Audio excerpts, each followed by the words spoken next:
This is Nightly Business Report with Tyler Matheson and Susie Garrett. Brought to you in part by TheStreet.com, featuring Stephanie Link, who shares her investment strategies, stock picks, and market insights with Action Alerts Plus, the multi-million-dollar portfolio she manages with Jim Cramer. You can learn more at TheStreet.com/NBR. What a day. A wave of selling gripped Wall Street for most of the day, with the S&P 500 flirting with correction territory. And that doesn't tell the whole story. But wait, there's more. Netflix shares take a sharp spike lower on earnings after the closing bell as disappointed investors shun the stock. And protecting your retirement. How might all this volatility impact your nest egg? The answer might surprise you. We have all that and more tonight on Nightly Business Report for Wednesday, October 15th. Good evening, everyone, and welcome. Take a breath, a deep, deep, deep breath. Now exhale.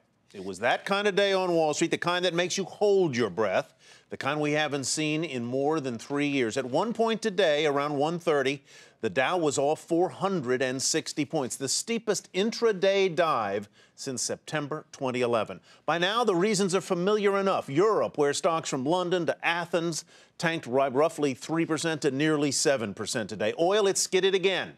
The U.S. economy, new numbers, feeble. And to cap it all off, a fresh Ebola scare. Then something happened. The buyers, or maybe the algorithms, came back. By the end of the day, the Dow was off just 173 points, a comparatively comforting 1% drop. The Nasdaq was down a modest 11, and the S&P 15 points. Jittery investors piled into bonds. The yield on the benchmark 10-year note dipped below 2% for a while, lowest in more than a year, before moving back above that level. As for oil, domestic crude dropped below $81 a barrel early today, but ended just 6 cents lower. Still, oil posted its lowest decline since June of 2012. Brent crude tumbled to just around $84 a barrel, in the biggest one-day drop in about 4 years. Gold was up, hitting a one-month high.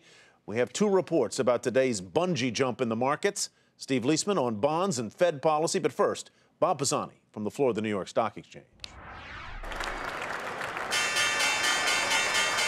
What a day. The Dow Industrials were down 370 points at the open and down 460 points at its low before pairing most of those losses. And the turnaround was dramatic for many sectors. The Dow transports were down almost 3% in the middle of the day. It turned positive. The Russell 2000 was down about 2% in the middle of the day. It too turned positive. But there were plenty of problems throughout the day. Disappointing retail sales weighed on the retailers. High-end names like Tiffany and Coach and Nordstrom, Michael Kors were down 2 to 3% in the middle of the day. As an indication that weaker U.S. growth is an issue, just look at the transports. Truckers and railroads were down 2%. Airlines were also down 2 to 3% on Ebola concerns. That had a ripple effect through healthcare facilities. So big hospitals like Universal Health, Tenet, and LifePoint were down 4 or 5% in the middle of the day. Walmart didn't particularly help. Late in the day, it lowered its full-year sales guidance.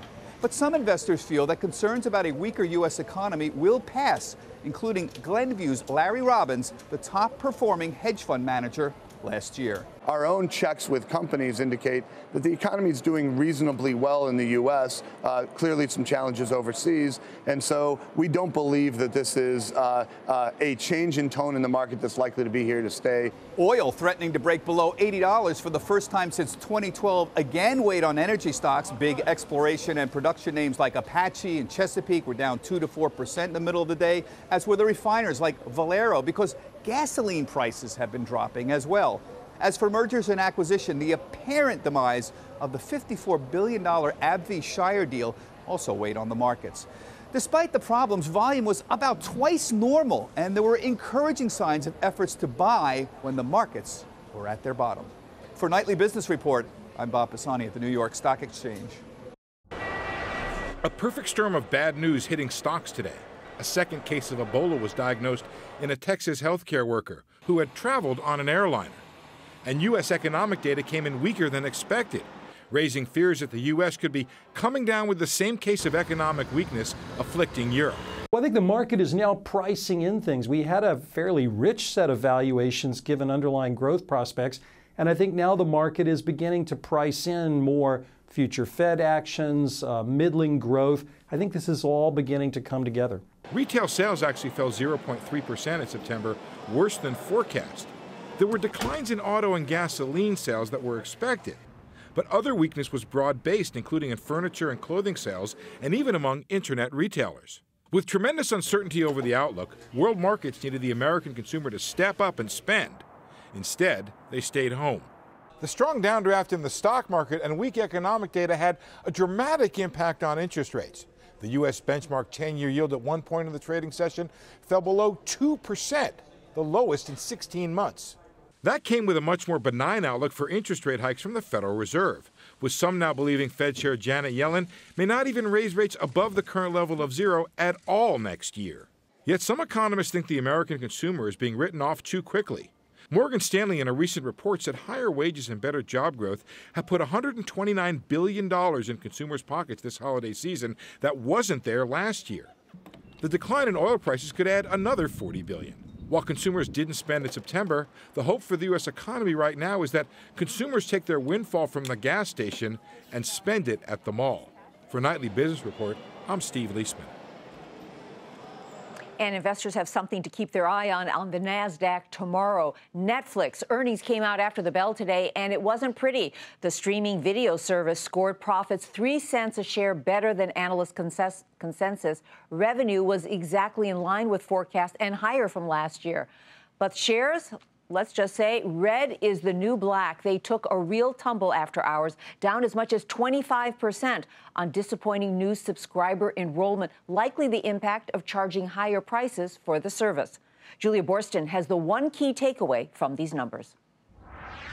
Netflix shares dropping dramatically after hours after the streaming video giant reported fewer new subscribers than analysts projected and that the company itself had forecast. So what happened? Netflix says it wasn't competition from the likes of Amazon or Hulu, but rather the impact of its price increase back in the second quarter. The company's revenue was right in line with expectations and earnings per share beat projections. The sell-off coming on the heels of HBO announcement Wednesday that it would launch a standalone streaming service to compete with Netflix next year. Back over to you.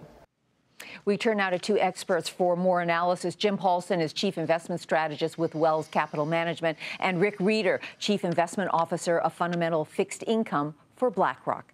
Jim and Rick, thank you both for joining us. Rick, let me begin with you. You know, it's one thing for the Dow to be down 460 points, but I think what surprised a lot of people today was seeing that the yield on the 10-year Treasury was below 2%. What is the bond market telling us? Is it telling us that now the U.S.'s economy is weakening, just like we're seeing in Europe and we're seeing in China? So I think it's telling us a few things. One is, there are not enough safe assets in the world. I mean, whenever there is some sort of volatility in the world, there always is this flight to quality that goes into treasuries. 10-year treasury is a big part of that. So the drop today, I mean, today was one of the most volatile days. It was actually one of the 4 most volatile days we've had in the 10-year treasury market, in the treasury market in the last 20 or 30 years. Pretty incredible move. So it's, there's tremendous geopolitical risk, healthcare risk, as you cited with Ebola. And then, quite frankly, there's volatility coming from other markets and crowded trades in the system that the short interest rate, short duration, we call it short interest rate positioning that's out there that causes flight to quality and causes tremendous movement in the 10-year today. So some of it was a little bit of a technical issue, I would assume you're saying there, Rick. Jim Paulson, let me turn to you. You know, they don't exactly ring a bell and say the correction is over, but could today have been the low point for the markets? What do you think? Do we grind lower before the market moves back up? What's going to happen? Well, that's always really difficult to tell, Tyler. It is a very difficult thing. I guess science kind of leaves in these market bottoms, and it becomes an art form, a gut feel. I'm looking for a sense of fear. And today really was the first day. You didn't see it today? Today, I felt that for the first time in this entire corrective process, which has been going on in recent weeks. Today, it felt more not like a healthy correction or a refreshing pause. It felt fearful. And so there is that element. The problem is it ended very cheerily with a big rally at the end of the day and kind of removed that sense.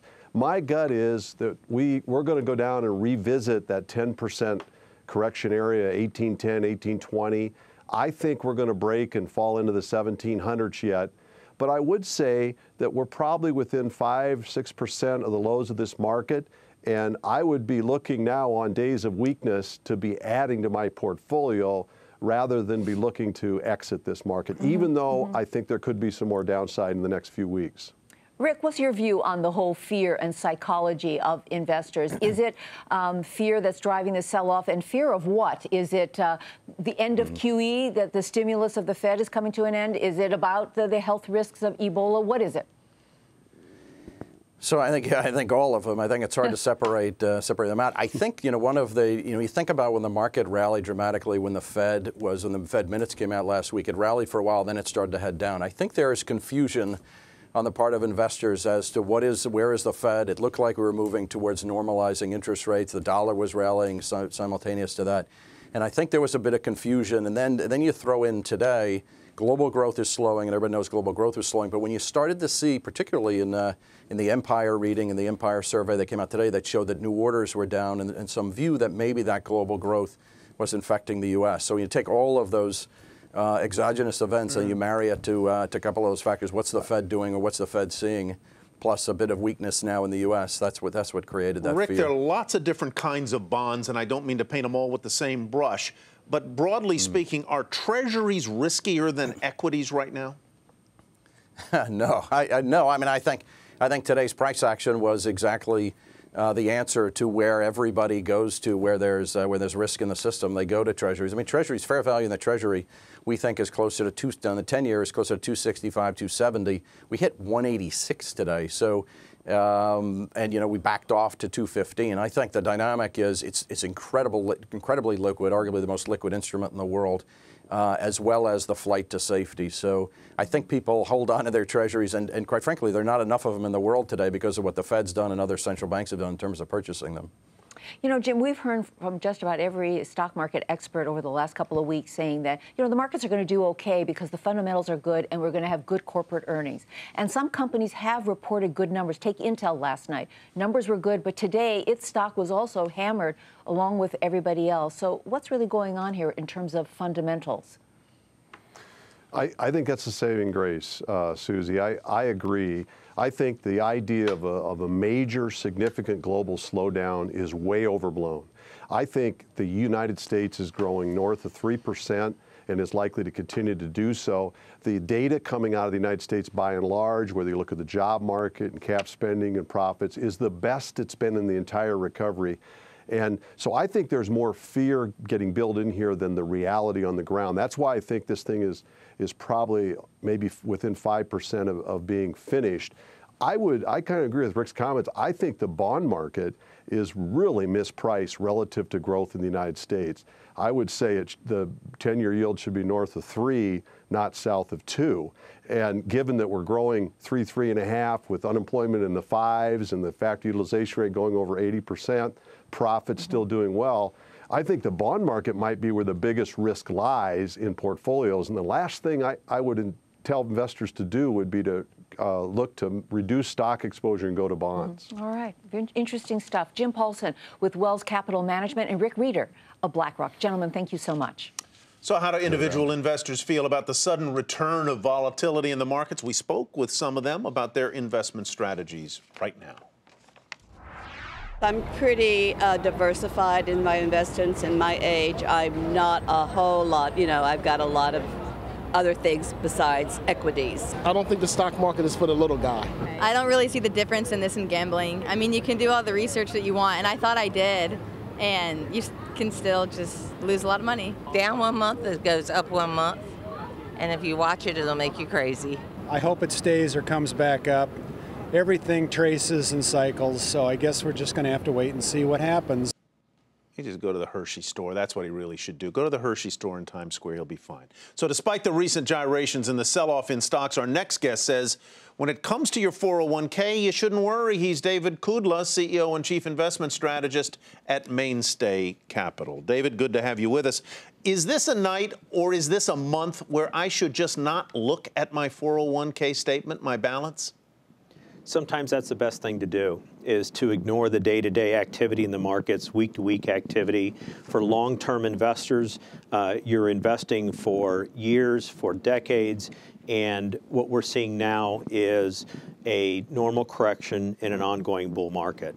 Mm-hmm. You know, David, I saw this headline on a blog saying your 401k will be fine even though stocks just tanked, and talks a little bit about the tax benefits that you have in your 401k. So talk us through that thinking. Sure. Well, the one advantage to a 401k account or defined contribution plan is that it's tax-deferred savings. The money goes into the account before taxes and grows on a tax-deferred basis. You don't pay taxes until you take distributions down the road. So there are advantages in that. Also, by definition, being retirement savings, it is a long-term account. So our long-term investment time horizon for this account, and investors can take solitude in that. These day-to-day fluctuations, week-to-week, month-to-month fluctuations in the market, long-term investors can remember that they have time on their side. These are days where people often sort of do their own kind of gut check, David. They sit there and they go, boy, do I really want to be as exposed as I am to volatile or risky investments in the equity market.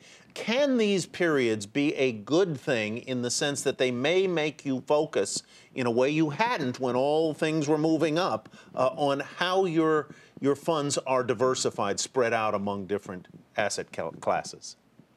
Yeah, as difficult as these times can be to look at your account balance or see what's happening in the stock market on a day like today, these are tests of an individual investor's personal risk tolerance. Ideally, the investor or 401k investor has a portfolio that is aligned with their goals, their risk tolerance, their investment time horizon, so that when a period like this comes along, they don't get what we call shaken out at the bottom, that they panic and sell on a day like today or yesterday. The key is to maintain that long-term plan. Mm-hmm. So tell us real quickly your key bits of advice you give your clients. Sure. So number one, don't sell on emotion. Don't let, as I just said, in a period like this, where we've really seen a lot of volatility in the markets, don't sell when the market has corrected 6 or 8 or 10%. This is exactly the time instead that 401 investors should be looking to buy equities or to purchase more shares at these lower prices. And then third and key is to have a long-term disciplined investment plan that's aligned with your goals, your risk tolerance, your time horizon, so that you're comfortable with the level of volatility you're seeing in a diversified portfolio over time, and you're achieving your goals over the long term. David, sound advice. Thank you very much. David Kudlow with Mainstay Capital. Thank you. Still ahead on Nightly Business Report, what the dramatic move in Treasury yields means for mortgage rates, refinancings, and the overall housing market. Diana Olick joins us next.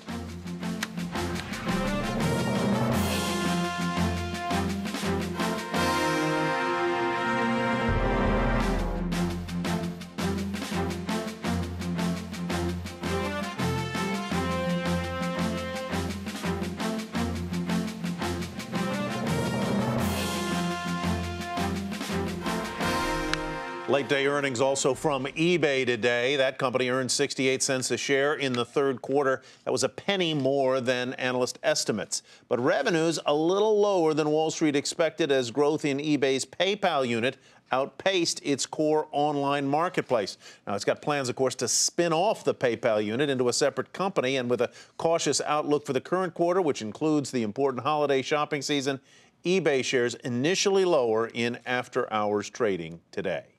Shares of Bank of America fell despite the fact that it posted a smaller than expected quarterly loss today. And that's where we begin tonight's market focus. Revenue did come in below estimates, and that's because the bank's bottom line was affected by charges related to its recent settlement with the Justice Department. Shares tumbled 4.5% to $15.76. Quarterly earnings at American Express rose as customers spent more using their Amex credit cards. Revenues came in below expectations, however, but trends in operating expenses were favorable. After the bell, shares were volatile. During the regular trading session, the stock lost $1.81 to $80.93. Martha Stewart Living Omnimedia announced that it has inked a 10-year deal with Meredith Corporation, sending shares up initially after hours. That company will take over ad sales, circulation, and production of Martha's magazines. The stock spiked after the closing bell. During the regular session, shares were up about 3% to $3.70.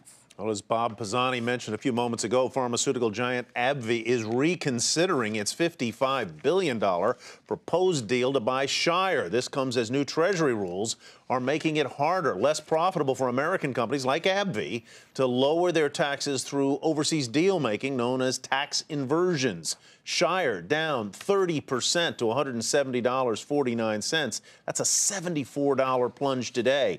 AbbVie, meanwhile, up 50 cents to $54.63. General Motors reported a 2% rise in global sales in the automaker's third quarter. That's its best performance since 1980. China, the biggest driver here, the company saw sales there increase by 14%. Despite that, shares of GM off more than 1% in this down market to $29.69. Qualcomm plans to buy the British chip maker CSR for $2.5 billion. Beating out Microchip Technology. Microchip had tried to buy CSR but was rebuffed. CSR specializes in Bluetooth technology and had been making some strides into wearable and automative computing devices. The stock of Qualcomm down 66 cents to $71.20. Well, there was a little bit of good news on this down day in the markets, and it came out of Washington. The federal budget deficit for fiscal year 2014 fell by nearly a third to just under $500 billion. That's the lowest since President Obama took office in 2008. Well, what will today's dip in Treasury yields and the recent market sell-off mean for mortgage rates? And is it a good time to refinance your current loans if you haven't already? Diana Olick joins us from Washington with more. Diana, that's the key question here. I guess most people have refinanced already when rates hit bottom a year or so ago. How many people might actually benefit from this latest drop?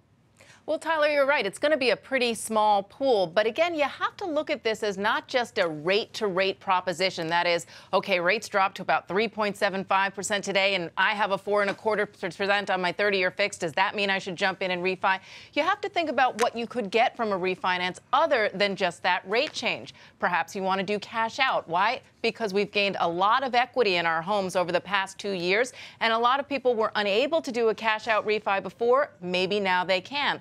Also, for folks who got their mortgages in the past couple of years and credit was tight and they were required to get mortgage insurance because of the value of their home, again, with higher home values, you might be able to refinance into a new loan where you don't have to pay the mortgage insurance. So maybe your rate won't be that much different, but you'll get the savings on the insurance. Diana, how about for home buyers? Do you think that these lower rates are going to get people to feel much better about buying a home? Well, really, that depends on how long these rates stay low. And, you know, this is not a knee-jerk reaction for a home buyer. Remember, this is your single largest investment in general is going to be your home. So one day of rates moving down might not be enough to get home buyers out there buying. And remember, what pushed mortgage rates down was uncertainty and volatility in the economy and the stock market. And that weighs on people. Again, do I want to buy a home if I'm not sure about my job and I'm not sure about the economy, even if I have a low mortgage rate? Very quickly and to the minute, Diana, how long do you expect rates to stay this low? Oh, I would never be able to tell that. I'll tell you they started moving up already this afternoon. Diana Olick in Washington, thanks very much. And coming up, how the volatility on Wall Street and falling energy prices are impacting business owners on Main Street. That's next.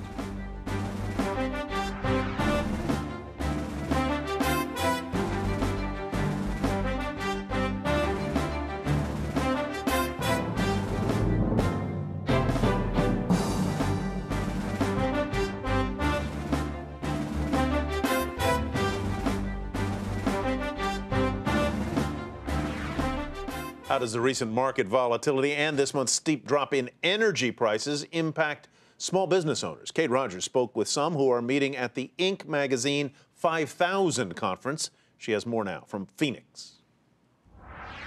Thousands of miles from Wall Street, small business owners meeting in the Arizona desert are already saying the drop in oil prices might be a good thing, at least for them. If energy prices continue to fall, it's going to decrease our costs, operational costs in our building, as well as the cost we pay for servers through Amazon. As we grow, it does represent a big portion of our expenses. When companies have more margin, they invest more.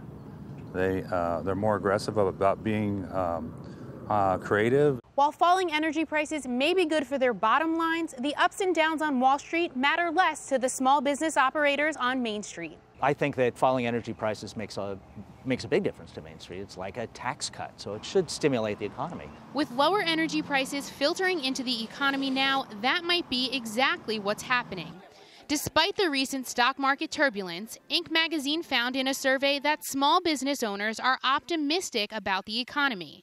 And that, in turn, has them feeling better about their own businesses. In fact, 57% rated the outlook for their own companies as excellent.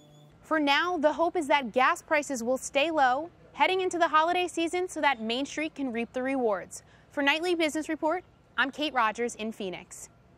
And finally tonight, a recap of an incredibly volatile day on Wall Street as the major stock averages recovered much of their early losses and avoided a so-called correction. The Dow was down as much as 460 points, but by the close was down just 173 points. The Nasdaq lost 11 points, rebounding from a 100-point drop earlier in the day, and the S&P 500 ended lower by just 15 points. Tyler, let's hope things are better tomorrow. Hard to take your eyes off those numbers today.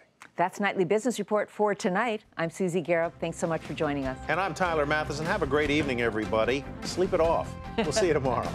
Have some chocolate. Nightly Business Report has been brought to you in part by TheStreet.com, featuring Stephanie Link, who shares her investment strategies, stock picks, and market insights with Action Alerts Plus, the multi-million-dollar portfolio she manages with Jim Cramer. You can learn more at TheStreet.com/NBR.